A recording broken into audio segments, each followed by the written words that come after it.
வணக்கம் நண்பர்களே, முக்கியமான ஒரு 2-3 டாப்பிக்கை இந்த பதிவில் பார்க்கலாம். முதல் டாபிக் என்ன பார்க்க போறோம் அப்படின்னா, ஹரியானாவை பற்றி நம்ம பார்த்துட்டோம். தேர்தல் முடிவுகளை பற்றி நிறைய அப்டேட்ஸை வந்து கொடுத்துட்டோம். இப்போ ஜம்மு காஷ்மீர் பக்கத்து போகலாம்.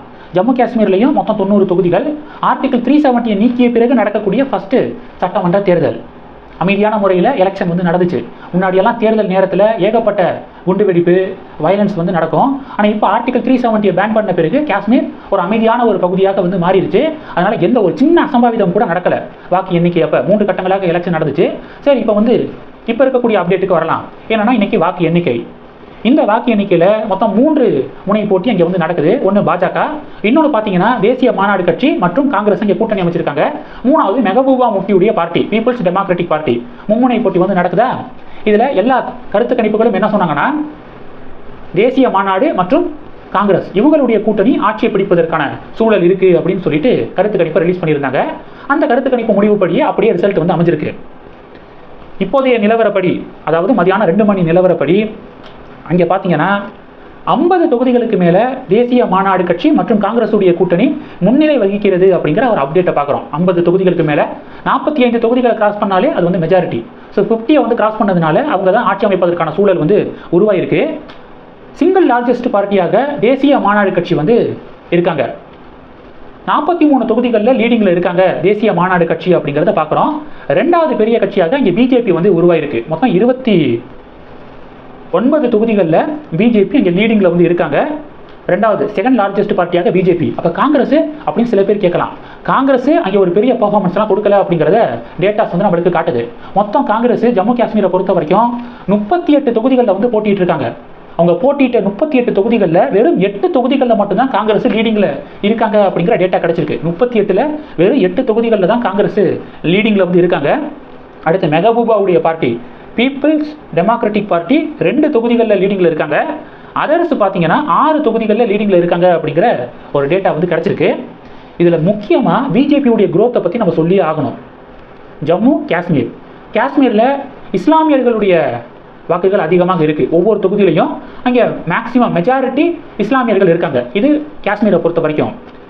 ஜம்முவை பொறுத்த வரைக்கும் அங்கே ஹிந்துக்கள் அதிகமாக வாழக்கூடிய ஒரு ரீஜியனாக ஜம்மு வந்து இருக்குது. மொத்தம் ஜம்முவில் 36 தொகுதிகள் இருக்குது. மீதி பேலன்ஸு காஷ்மீரில் இருக்குது.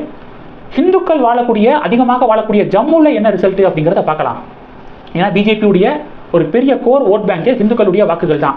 அப்போ ஜம்முவில் இருக்கக்கூடிய ஹிந்து மக்கள் பிஜேபிக்கு சப்போர்ட்டாக நின்றுருக்காங்களா அப்படிங்கிற ஒரு டேட்டா கிடச்சிருக்கு. அதை சொல்கிறேன், கேட்டுக்கோங்க. மொத்தம் 36 தொகுதிகள் ஜம்முவில் இருக்க. அந்த 36 தொகுதிகளில் 3 தொகுதிகளில் முஸ்லீம் டாமினேஷன் அதிகமாக இருக்கக்கூடிய 3 தொகுதி, இஸ்லாமியர்களுடைய வாக்குகள் அதிகமாக இருக்கக்கூடியது 3. அப்போ 36ல் 3 இஸ்லாமியர்களுடைய வாக்குகள் அதிகமாக இருக்கக்கூடிய தொகுதி. அந்த 3லையுமே தேசிய மாநாடு கட்சி லீடிங்கில் இருக்காங்க அப்படிங்கிறத பார்க்குறோம். மீதி 33 ஹிந்து மக்களுடைய வாக்குகள் அதிகமாக இருக்கக்கூடிய 33 தொகுதிகளில் ஜம்முவை பொறுத்த வரைக்கும் 28 தொகுதிகளில் பிஜேபி தான் முன்னிலை வகிக்கிறாங்க அப்படிங்கிற ஒரு டேட்டா கிடச்சிருக்கு.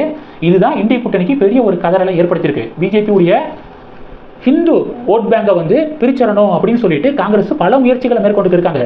எதுவுமே வெற்றிகரமாக அவங்களுக்கு அமையலை அப்படிங்கிறது தான் இந்த டேட்டா வந்து காட்டுது. ஹிந்துக்கள் அதிகமாக வசிக்கக்கூடிய 33 தொகுதிகளில் 28 தொகுதிகளில் பிஜேபி வந்து லீடிங்கில் வந்து இருக்காங்க. மீதி என்சி தேசிய மாநாடு கட்சி 1 தான், காங்கிரஸ் 1 தான். அடுத்து சுயேட்சை இண்டிபெண்டன்ட் கேண்டிடேட்ஸ் 3. இதை பார்க்குறோம். அப்போ பிஜேபி பக்கம் ஜம்முவில் இருக்கக்கூடிய ஹிந்துக்கள் சாலிடாக பிஜேபி பக்கம் நிற்கிறாங்க அப்படிங்கிறத இந்த தேர்தல் முடிவுகள், இந்த முன்னிலை நிலவரங்கள் நமக்கு தெளிவாக காட்டுது. இன்னும் ரிசல்ட் வந்து ஃபுல்லாக முடியலை. வாக்குகள் எண்ணப்பட்டு தான் இருக்குது. நாளைக்கு எக்ஸாக்டாக நம்ம சொல்ல முடியும் யார் யாருக்கு எவ்வளோ ஓட் பர்சன்டேஜ் கிடச்சிருக்கு அப்படிங்கிறது நாளைக்கு எக்ஸாக்டாக நம்ம சொல்லலாம். கடந்த 4 மாதத்தில் ஹரியானாவில் ஆர்எஸ்எஸ்ஐ சேர்ந்தவர்கள் 16,000 சின்ன சின்ன கூட்டங்களை நடத்தியிருக்காங்க. தெருமுனை கூட்டங்கள், டக்குன்னு ஒரு தெருவுக்கு போய் அங்கே இருக்கக்கூடிய மக்களை சந்தித்து பேசுறது, இது மாதிரி 16,000 கூட்டங்களை நடத்தியிருக்காங்க ஆர்எஸ்எஸ் கடந்த 4 மாதத்தில் ஹரியானாவை பொறுத்த வரைக்கும். இதனால தான் தொடர்ந்து நம்ம சொல்லிக்கிருக்கோம், பிஜேபியுடைய முதுகெலும்பே ஆர்எஸ்எஸ் தான் அப்படின்னு நம்ம சொல்லிக்கிருந்தோம். பாராளுமன்ற தேர்தல் முடிவுகள் வந்த சமயத்தில் கூட ஆர்எஸ்எஸ்க்கும் பாஜகவுக்கும் இடையே சில கருத்து வேறுபாடுகள் வந்து ஏற்பட்டிருக்கு. அதனால தான் தேர்தல் முடிவுகள் எதிர்பார்த்த அளவுக்கு வரல அப்படின்னு சொல்லிட்டு சில மீடியாக்கள் செய்திகளை வெளியிட்டாங்க. அப்போ என்ன சொல்லியிருந்தோம், நம்மளுடைய சேனலில் என்ன சொல்லியிருந்தோம்னா, பிஜேபியுடைய ஆணிவேரே ஆர்எஸ்எஸ் தான். அதனால ஆர்எஸ்எஸ்ஸை பாஜக பகச்சிக்க கூடாது, 2 பேரும் ஜாயின் பண்ணாங்கன்னா தொடர்ந்து வெற்றியை வந்து ஃபேஸ் பண்ண முடியும் அப்படின்னு நம்ம சொல்லியிருந்தோம்.